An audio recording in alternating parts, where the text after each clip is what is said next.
Getting Splatoon content in the Big 25 is crazy, but you know what's even crazier? Getting not just an update for the mainline game, but also an entirely new spin-off game that, as of writing this video, we don't have much information on. This video is going to mostly include just my speculation on what the game is going to be like, because there honestly isn't much to this first trailer, meaning that Splatoon Raiders has a crazy amount of potential for what it could be.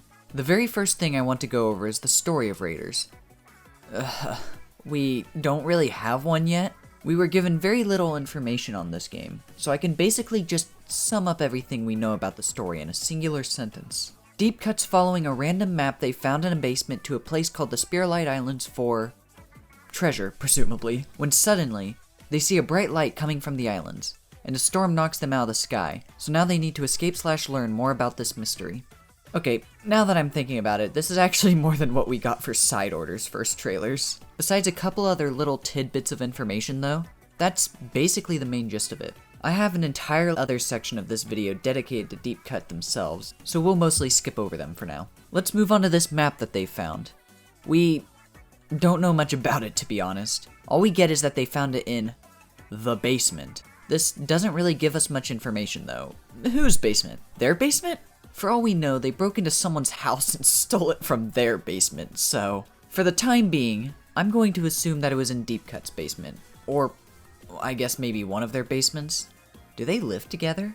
Getting off track. Why would they just have a map leading to the Spiralight Islands in one of their basements? If I were to guess, both the islands and Deep Cut may be more related than we might think, and this kind of supports a theory I have that I'll share in a minute. They also talk about an article on Spiralight, so it seems that things have been going down at the islands before they even found the map, or at least close to when they found it. And from what we see, that definitely tracks. A bright light can be seen shining in the center of Spiralight, and from it comes a beacon of light that shoots into the sky. Afterwards, it seems to start pulling in the surrounding clouds, and it brings down Deep Cut's helicopter.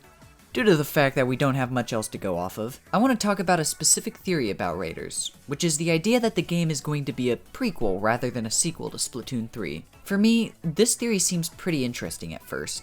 If Raiders is a prequel, maybe we would be able to learn more about Deep Cut and their uprising to fame, and maybe we would even learn more about their superpowers they had in 3. Besides just speculation though, there really isn't much hard evidence to prove this theory. I've heard some people say that because Team Past won the Grand Fest, that could mean that this game takes place in the past, but like, that's also that's not really hard evidence, just more speculation. I think Raiders is most likely going to be a sequel to Splatoon 3, and unless we get more evidence proving otherwise, that's what I am going to be inclined to believe, for the time being.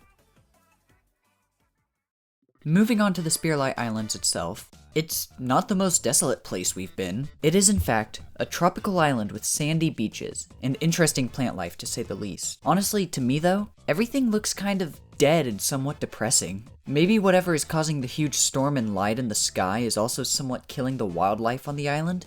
Who knows? When our characters first get to Spiralight, the atmosphere is pretty dark and dreary, with that spiraling storm blocking out the sky, and the most noticeable light source always being the shining beacon coming from it. We do, however, see scenes where this storm isn't here, showing that we may either ward it off temporarily, Bowser's Fury style, or maybe that storm only happens and bursts throughout the story on its own.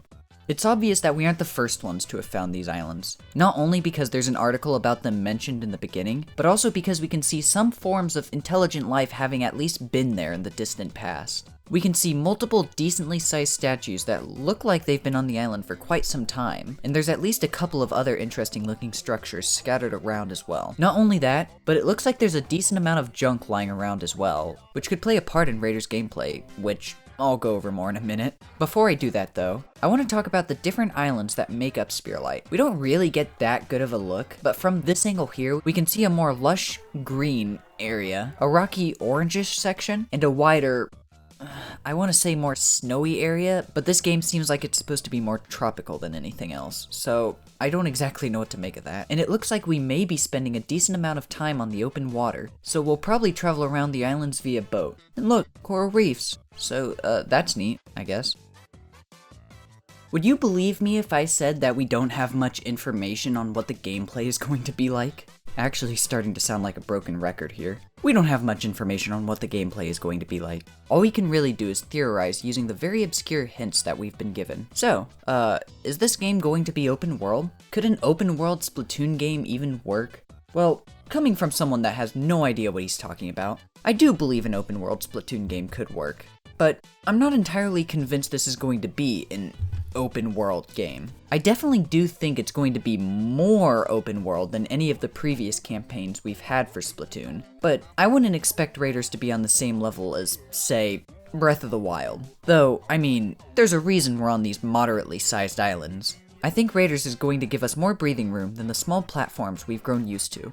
There's more space to play in and quite possibly explore. I do, however, think that each island we explore isn't going to be some massive world filled to the brim with detail and story and things to do. If I were to guess, I would say that there will probably be loading screens in some form between each big section of the islands. So I guess it's up to what your interpretation of an open world game is. I do believe that Raiders is probably going to be open world, but that open world is going to be broken up into different levels, so to speak. But tell me, do you guys think that Raiders is going to be an open world game? Feel free to share your opinions in the comments down below. I try to read and answer every comment on all of my videos, and would love to hear what you guys have to say. While you're at it, you should like and subscribe. We are getting close to 1,000 subscribers, and I would really appreciate it. But anyways, we are told that we play as a mechanic in this game. So there's a decent chance that some of the main gameplay mechanics will consist of us gathering up scraps to upgrade things such as our gear, and we quite possibly may even upgrade/decorate this huge ship that's shown in the trailer. Keep in mind, this isn't confirmed in the slightest, so there's a good chance we'll get more info, like the day after this video comes out. And I'll sound really stupid, but whatever. There's also this weird robot thing that, by the looks of it, will follow us around. If what I said a second ago was right, and we are scavenging for materials, then maybe this robot will be used to store those materials. And we may quite possibly be able to upgrade it to carry more supplies, or maybe do other cool things that could help us on our adventure. Besides that though, there isn't really much evidence to give us any more insight on what the gameplay could be like, so I'll leave it at that for now. Well, I will mention one more thing. What are the enemies going to be like? I honestly don't really know. Please God, don't let it be the Octarians again. Do I really need to say why it shouldn't be the Octarians? I'm sure we're all on the same page about that. Gelatins are also off the list because, I mean, come on, they're not even in the same realm of existence. The last enemy type that we could face off against that we already have in the series are the Salmonids. I mean, to be fair, it could very well be the Salmonids, but like, this region looks very different from the normal regions they reside in, looking a lot more peaceful and less red. And unless they came up with entirely new mechanics and designs and ideas for the Salmonids, then I feel like they would honestly be a pretty boring choice as an enemy type. I mean, I've killed and still do kill plenty of Salmonids in Salmon Run. Do we really need to exterminate more here? To be clear, I wouldn't hate it if they were the enemies we fought here. As long as we get a good story reason and fun gameplay mechanics to experience, then I'm happy. But I feel it's too early to call them as the main antagonists. Throwing this in here, can't wait to see what eldritch horror we are about to unearth. Something that I feel the Splatoon story has been stuck on for a while now is the Squidbeak Splatoon. The series started off with us playing as Agent 3, an inkling kid who is freshly recruited into the community's secretive military run by the local senile, war-torn homeless man. Hero, Captain Cuttlefish. Splatoon 2 rolls around, and they're off doing probably nothing too important, but we are left with an empty protagonist spot. Luckily though, that spot is quickly filled up by the best agent, Agent 4, another inkling child soldier. Octo expansion rolls around and we are once again left with an empty protagonist spot filled by fan favorite Agent 8. This time is different though. Not only do we play as an Octoling for the first time, but it's basically against their will. Because come on, either you do it or you die down there. But you can sense a pattern, right? You don't? Well, luckily, here's Splatoon 3 coming in to give us another hint. This time around, you play as Agent 3. No, not that one, a new Agent 3. The last Agent 3 is now Captain 3 since the previous captain isn't captaining anymore, and instead of, say, calling this one Agent 5 for simplicity's sake, they're the new Agent 3, who I like to call Neo Agent 3. Oh, and they can be an Inkling or Octoling. As if it wasn't complicated enough. If you don't really care for the whole agent thing, then you're out of luck. Because that's basically all we've had for the past 10 years. Till now, that is. In Raiders, we play as a mechanic, and we weren't given a name. Close enough. Welcome to the team, Agent 5. For real though, I love the Squidbeak Splatoon story. And of course that goes towards each and every agent as well. But I do think it'll be nice to take a step away from that for a bit. I understand why none of them were given a name. Same goes for the mechanic at this point. They're basically supposed to be self-inserts to an extent. What kind of personality do they have? Whatever kind you want them to have. At a certain point though, I feel that it becomes a little boring getting another blank slate with zero personality. It's nice being given little tidbits of info on each of the characters, and I'm hoping we'll be given a lot more with Mech here. At the moment though, there isn't really much besides the fact that they're an actual helicopter pilot, which, I mean, immediate badass. If I were to guess, we'll be able to fully customize Mech like every other character we've played as.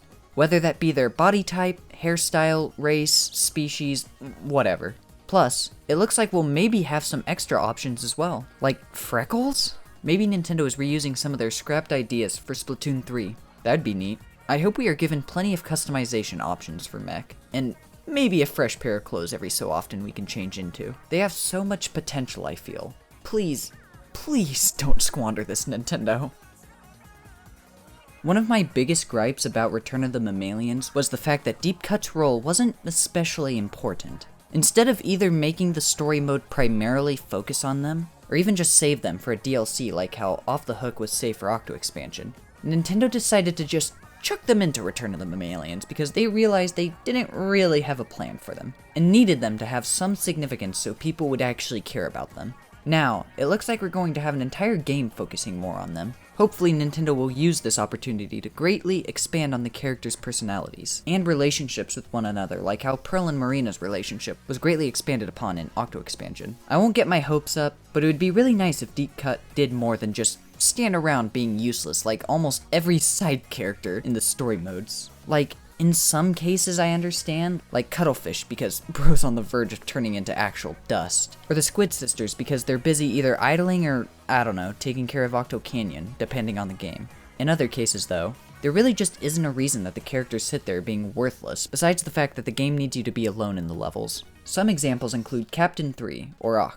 We can see in the trailers that the characters are carrying fishing rods, so it would be nice if, maybe lore-wise, they would do things around the boat, like catching fish and navigating and anything but just sitting there being worthless. Maybe they can come onto land whenever an important event in the story is taking place or something, I don't know. Kinda like Marie and Sheldon in Splatoon 2. You know those powers that they had in Return of the Mammalians? Maybe they can use them a few times in some way in the game as well. Just food for thought.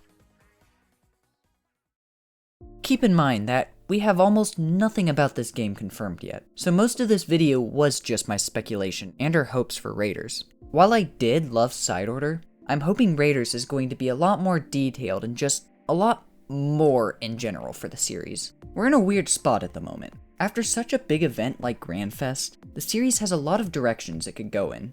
Splatoon 3 came out around 3-ish years after Splatoon 2's Final Fest, and with Grand Fest's 1-year anniversary just around the corner, we still have a decent chunk of time until we get anything related to Splatoon 4. At least that's what my thought process is. Raiders can really shake things up, being very different from the norm that we've all come to know. It's honestly amazing seeing how far this series that I love has come, with it being somewhat up there with the other big dogs. The world of Splatoon has so many good stories to tell, and I can't wait to see what Raiders truly has in store.